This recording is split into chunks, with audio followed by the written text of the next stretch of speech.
Hey, it's Nay. Welcome to Hey Nay. So the topic for today is privacy and dating. Before we get into that, I just want to say, hope everyone had a great Thanksgiving. For those of you who celebrate, I hope it was a very, very great time. Okay, privacy and dating. Here are the questions. Is it okay for a significant other to check your phone without permission? What if they suspect you are doing something wrong? I do not think it's okay um, for your significant other to check your phone or for you to check your significant other's phone. Um, if there is no trust, there should be no relationship. I'm sorry. I keep saying this, and I've said this many times on this channel. You have to be able to trust your partner. If you find yourself repeatedly doing these things, then you do not trust your partner. You need to find someone else. You need to talk with them, or try to overcome this. Some of us may have trust issues, but we need to put that on the table. We need to tell our significant other that, in the past, I've had trust issues with people, and I need you to understand that I'm trying my best not to always check everything on you and check on you to see where you're at and everything. I just need the help. So just make sure that's clear, because sometimes it's not clear to people. They don't get it. Um, and if they suspect you're doing something, I feel like if you question whether your significant other is up to something else, i.e., infidelity, i.e., negative extracurricular activities, I think you should speak to them head on. And I know a lot of people's like, no, I'd rather not have confrontation. I'd rather just know and then deal with it then. I think saying like, hold up, like, is everything good here? Because I feel like something's going on. You've been coming home later than usual, or you know, you didn't text. Usually, you call me every night. You didn't call me tonight. What else? Other things I've heard. Even some people even talk about the pace of texting, like the pace isn't the same. That might be a little too particular. But if you are used to your significant other texting you at least every other day, and now they're only texting you every week, that might be something. So I will look into that. If they were texting you, every hour, and now they're just doing every hour and a half, that's ridiculous. That's not really a change. Well, in science we say that's not a significant change. um, and the other thing, just don't do anything wrong. I don't know, like this. I feel like a lot of people say it's not your responsibility to get your significant other to trust you, but it is sort of your responsibility to let them know that you can be trusted. So you just have to show them that, you're always there for them and you're honest. And the way you do that is by trusting them. When should you give your significant other space? This is so key. Oh my gosh. Oh, this is so important, because I really, this is like a pet peeve of mine as an observer. You should have time for yourself at various different points. I feel like I've said this before, but just in case I haven't, there needs to be times when you're with your significant other. There need to be times when you're with, friends or family, and there need to be times where you're just by yourself. You have to allot that time, and your significant other needs to understand that. If your significant other does not allow you time to be with other people or time to be by yourself, then it's as if they're trying to control you or dominate your time. Remember, they got interested in you because you were a certain way. Why completely change that person? You don't want to do that. And I think a lot of times we do this. This is where the term clingy relationships come into play. And I always say this because I really don't like it. And I really don't. When people start referring to you as Sally and Bob this, Sally and Bob that, instead of just Sally and then Bob, I think that's the issue. So for instance, if I'm having a party and I'm like, oh, Sally's coming over. Oh, and I think Bob is coming too. That's different. But when you always have to refer to them together as like, oh, Sally and Bob are coming. Sally and Bob are not coming. Sally and Bob this. Sally and Bob that. It's too much. It's ridiculous. The other thing too is like, if you're like legitimately friends with both of them or whatsoever, and for instance, Sally is sick, and but not like deathly sick, but just like a little under the weather and just prefers to stay home. Or Sally has to work. That's a better example. Sally has to work, but Bob doesn't, and I'm having a party at this time. Um, Bob should still come. Bob should not come just because Sally can't. We're his friends too. And I think that is the thing that a lot of us forget. Is like, oh, my significant other can't come, I can't come either. And I think that is too much. It's a little bit different when you're married. But when these are like legit your friends or you're legit your family, then you need to spread your wings, let them fly. Let your significant other fly.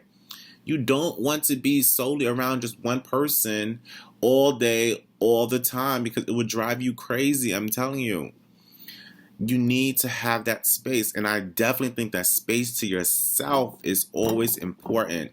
A lot of people I know, they read.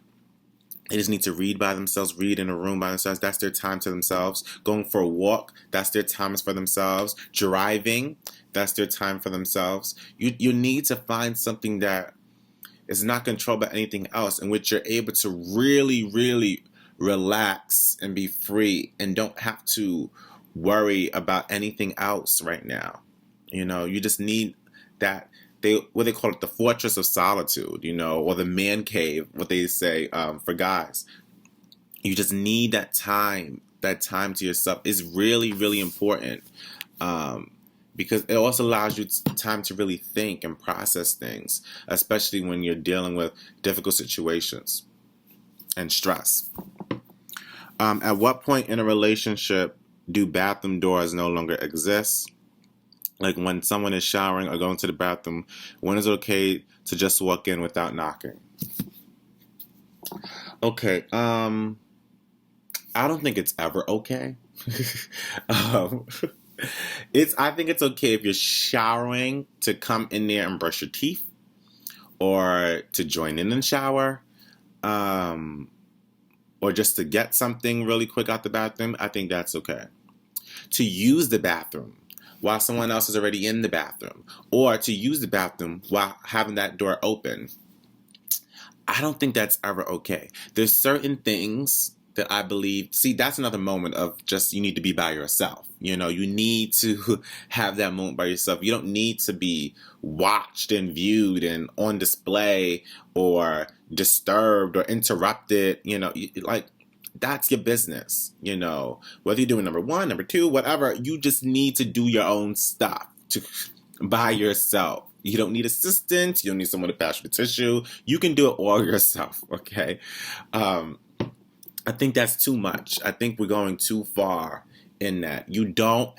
Everything does not have to be, shared in that capacity. You don't have to share your first bathroom experience. You don't have to do that. That's too much. The two, you want to brush your teeth together in the bathroom. That's okay. Shower together. That's okay. Shower and brush your teeth. That's okay. But to use the toilet, the facility, no. We can't. That's too much. I'm sorry.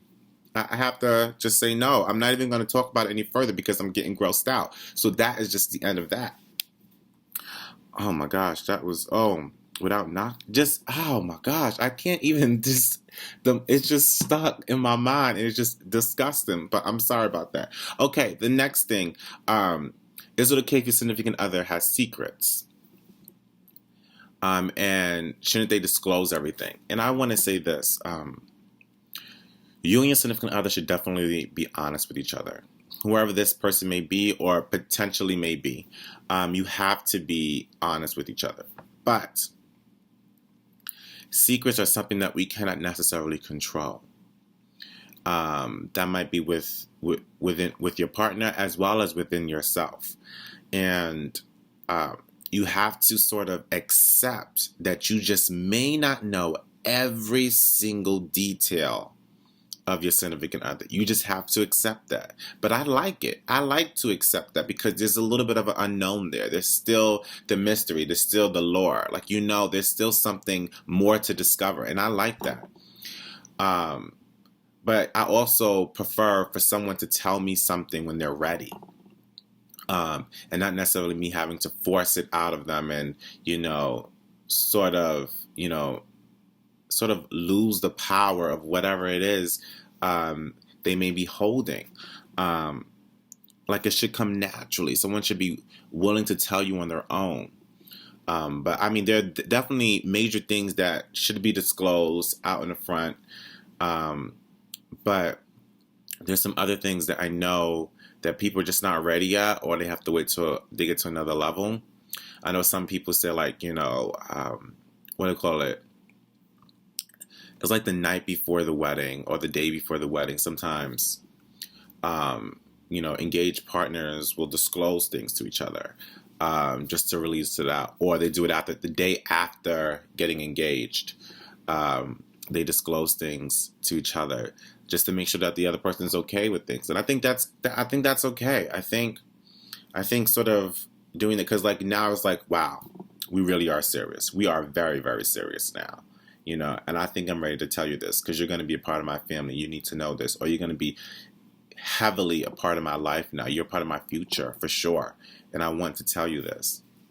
And I think that's totally fine. But like I said, there's still things that you just may not know. There's no way for you to know that you know everything. There's no way for you to know that. So I think just sort of coming to the understanding that I just may not know everything, and I'm going to do what I need to do for myself. And I hope that in doing that, my significant other will care enough to share with me whatever they need to share with me. But sometimes it comes down to just respecting people's privacy. And that can even come along with your significant other. That's all I have to say. But thank you guys for watching. Like, share, love. And just have a good time, you guys. It's now the holiday season and everything, so enjoy yourselves. Remember to always start your day off with a hey. Goodbye.